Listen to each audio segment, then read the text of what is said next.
Price B to God. கர்த்தருடைய நாமம் மகிமைப்படுவதாக. எங்களை அதிகமாய் நேசிக்கிற எங்கள் அன்பின் பரம தகப்பனே, இந்த கிருபையான கர்த்தாவே, காலை விளைக்காய் மக்கள் நாங்கள் நன்றி செலுத்துகிறோம். இந்த காலை விளையிலும் உம்மை துதித்து பாடி ஆராதித்து இந்த நாளிலே நாங்கள் தியானிக்கும்படியாக கர்த்தர் எங்களுக்கு கொடுக்கிற வார்த்தைக்கு நேராக கடந்து போகவும் நீர் எங்களுடைய வாழ்விலே செய்த நன்மைகளை சாட்சியாக சொல்ல கர்த்தர் உதவி செய்வீராக. இயேசுவின் நாமத்தில் ஜெபிக்கிறோம் எங்கள் ஜீவனுள்ள நல்ல பிதாவே. ஆமேன், ஆமேன், ஆமேன். கர்த்தர் மேல் பாரத்தை வைத்து விடு, கலங்கி தவிக்காதே. அவரே உன்னை ஆதரிப்பார், அதிசயம் செய்வார். கர்த்தர் மேல் பாரத்தை வைத்து விடு, கலங்கி தவிக்காதே. அவரே உன்னை ஆதரிப்பார், அதிசயம் செய்வார். நீதிமான் தள்ளாட விடமாட்டார், நித்தமும் காத்து நடத்திடுவார்.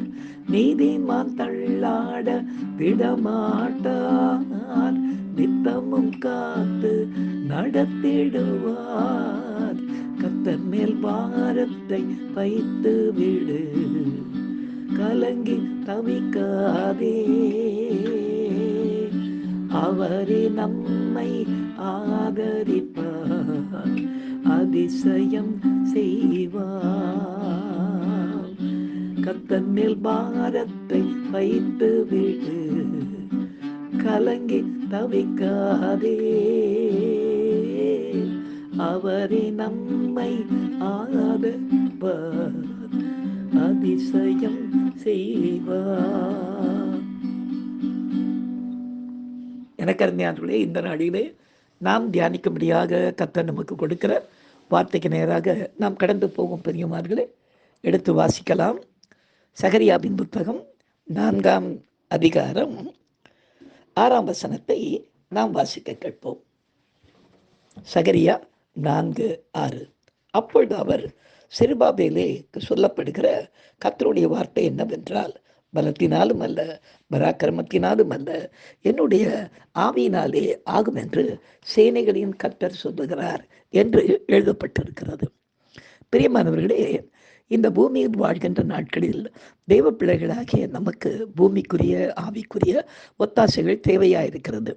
பூமிக்குரிய வாழ்விற்கு நமது சுயபலமும் பணபலமும் ஜனபலமும் என்கிற 3 வகையான ஒத்தாசைகள் இருந்தால் போதும், எதையும் செய்து முடிக்கலாம் என்று நம்புகிறோம். அப்படித்தானே? ஆனால் ஆவிக்குரிய வாழ்விற்கு நமது பலமோ பணபலமோ ஜனபலமோ ஒன்றும் உதவி செய்ய முடியாது. ஏனென்றால் நாம் கர்த்தரோடு இணைந்து வாழ்ந்து கொண்டிருக்கிறோம். ஆண்டவர் என்ன சொல்கிறார்? என்னால் அன்றி உங்களால் ஒன்றும் செய்யக்கூடாது என்று திட்டவட்டமாக கூறுகிறாரே. மாம்ச பலம் ஆவிக்குரிய காரியங்களுக்கு உதவ முடியாது.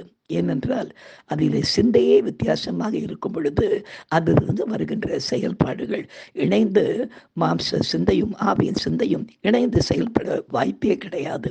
ஏனெனில் மாம்ச சிந்தை மரணம், ஆவியின் சிந்தையோ ஜீவனும் சமாதானமும் என்றல்லவா எழுதப்பட்டிருக்கிறது.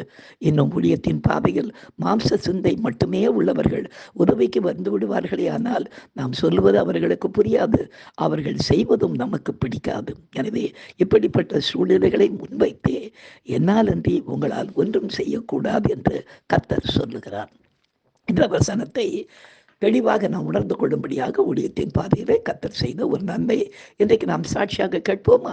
கர்த்தருடைய நாம மாத்திரம் இந்த சாட்சியின் மூலமாக மகிமைப்படுவதாக. ஊழியத்தினுடைய பாதையிலே அவ்வப்போது 2 ஆண்டுகளுக்கு ஒரு முறை ஒரு வாலிப பிள்ளை ஊழியத்திற்கு வருவார். அவர் இங்கே வந்து ஊழியத்தை அருமையாக கற்றுக்கொண்டு அவருக்கு என்று குறிக்கப்பட்ட இடத்திற்கு புறப்பட்டு போய் கொண்டே இருப்பார். இப்படி தான் ஊழியம் நடந்து கொண்டிருந்தது. அப்படி நடந்து கொண்டிருந்த வேளையிலே கடைசியாக எங்கள் சபைக்கு ஏற்கனவே சாட்சி கொடுத்த ஒரு தம்பி சாம் சக்திவேல் என்று சொல்லக்கூடிய ஒருவர் வந்து அவருடைய ஊழிய பாதையை இங்கே ஆரம்பிக்கும்படியாக எனக்கு எந்த இடம் கொடுக்கப்பட்டது என்று சொல்லி இங்கிருந்து புறப்பட்டு போனார். போன அந்த கொஞ்ச நாளைக்கு பிற்பாடு நான் தனியாக செயல்பட்டு கொண்டிருந்தேன். இங்கே உதவிக்கு யாருமே இல்லை. என்னுடைய மகனும் நானும் மட்டும்தான். மற்ற காரியங்களை நான் தனியாக பார்த்து கொண்டிருப்பேன். அப்படி இருந்த வேளைகளிலே யாராவது ஒருத்தர் உதவிக்கு இருந்தால் நல்லா இருக்கும் நினைத்து கொண்டிருந்த போது கொரோனா வேற வந்து விட்டது. கொரோனானா சாதாரணமாகவே சபைகள் காலியாக இருந்தது. இந்த நேரத்தில் ஊழியத்துக்கு யார் வருவாங்க? இருந்தாலும் நான் கர்த்தருடைய சமூகத்தில் ஜெபிக்கலாம். இல்லை ஆண்டவரே, இன்னைக்கு உங்கள் ஊழியம் நான் ஏன் கலங்கணும்னு பாடுறீங்களா? அந்த மாதிரி ஆண்டவரே, உங்கள் ஊழியம் இப்பொழுது இருக்கிற நிலைமைக்கு நீர் யாரை கொண்டு வர சுத்தமாக இருக்கிறீரோ, யாராக இருந்தால் நீங்கள் கொண்டு வாங்க ஆண்டவரே என்று மனதுக்குள்ளே நினைத்து கொண்டிருந்தேன். அந்த நேரத்தில் திடீரென்று ஒரு சகோதரர் ஒரு தம்பியை கொண்டு வந்து, ஒரு 27 வயது நிரம்பிய ஒரு தம்பியை கொண்டு வந்து நிறுத்தினார். அந்த தம்பியுடைய பேர் என்னன்னு கேட்கும்போது ஒரு ஷாத்ராக் அப்படின்னு சொன்னார். நான் சொன்னேன், தம்பி இப்போ ஊழியங்களே எல்லாமே எல்லாம் உட்கார்ந்துக்கிட்டு இருக்கிறோம், வெளியவும் போக முடியாது, ஆனால் இந்த நேரத்தை நீங்கள் வந்திருக்கிறீங்க அப்படின்னு கேட்டேன். இல்லையா, உங்களுக்கு ஏதாவது உதவிக்கு இருந்தால் நான் இங்கே இருக்கலாம் என்று இருக்கிறேன், கொரோனா இருக்கிறதுனால பரவாயில்லையான பரவாயில்ல, நான் வீட்டுக்கு வந்து போயிட்டு இருப்பேன், நான் உங்கள் கூட இருக்கிறேன் அப்படி அப்படி சொன்னார். அப்போ அவரை பார்த்து கேட்டு, இதுக்கு முன்னால் நீங்கள் என்ன ஒரு ஃபுல் ஒயிட் ட்ரெஸ்ஸில் இருந்தார், தம்பி ஊழியத்துக்கு வந்திருந்தாரு, இந்த ட்ரெஸ் போட்டுக்கிட்டு வந்திருக்கீங்க அந்த ஒரு சிரிச்சுக்கிட்டே சொன்னார். இல்லை, நான் ஏற்கனவே ஒரு 2-3 ஆண்டுகள் டிகிரி முடித்த பிற்பாடு நான் ஒரு சிபிஎம் சபையில் இருந்த ஒரு போதகரோடு நான் அவர்கிட்ட நான் வளர்ந்தேன் அப்படின்னு. அப்போ எனக்கு ரொம்ப சந்தோஷமாயிடுச்சு. ஆண்டவரே, ஒரு நல்ல வளர்ச்சி ஆவிக்குரிய ஒரு போதகரோடு இருந்து வளர்ந்து வந்த பிள்ளையாக இருக்கிறதாலே நம்ம சொல்கிறது அவருக்கு சாதாரணமாக புரிந்து கொள்வார் என்ற சந்தோஷத்தோடு அந்த மகனை அந்த நாட்களிலே கத்தர் கொண்டு வந்து சேர்த்தார்.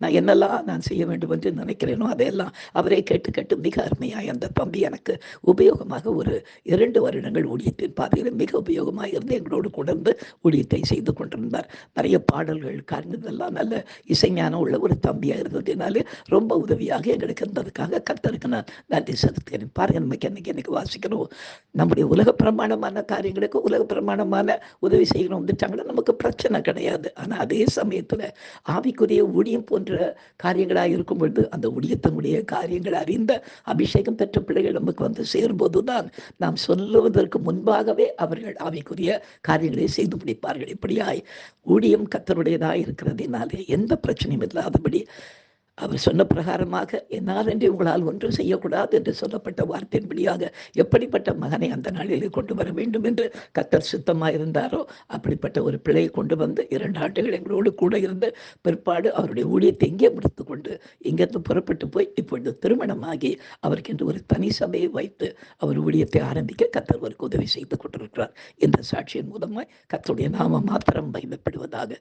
உண்மையாகவே ஊழியம் நம்முடையதல்ல, அது தேவனுக்கு மகிமையாய் அவர் நம்மை கொண்டு நடத்துகிற காரியமாக இருக்கிறதுனாலே அவருக்கு யாரை கொண்டு வரணும், எப்படி கொண்டு வரணும், என்ன செய்யணும் எல்லாம் அவருக்கு தெரியும். எனவே பலத்தினாலும் அல்ல, பராக்கிரமத்தினாலும் அல்ல, என்னுடைய ஆவியினாலே ஆகும் என்று சொல்லப்பட்ட வார்த்தையின்படியாக எந்தவித பலத்தினாலும் நமக்கு உதவி கிடைக்காது என்பதை நாம் புரிந்து கொண்டு நிற்கும் பொழுது ஆவியானவர் தாமே ஆவிக்குரிய பிள்ளைகளை நம்மோடு சேர்த்து ஊழியங்களை தொடர்ந்து செய்ய கர்த்தர் நமக்கு உதவி செய்து வந்து கொண்டிருக்கிறார். கர்த்தரையே சார்ந்து ஜெபிப்போம், அவர் எல்லாவற்றையும் பார்த்து கொள்வார். நாம் ஜெபிக்கலாம்.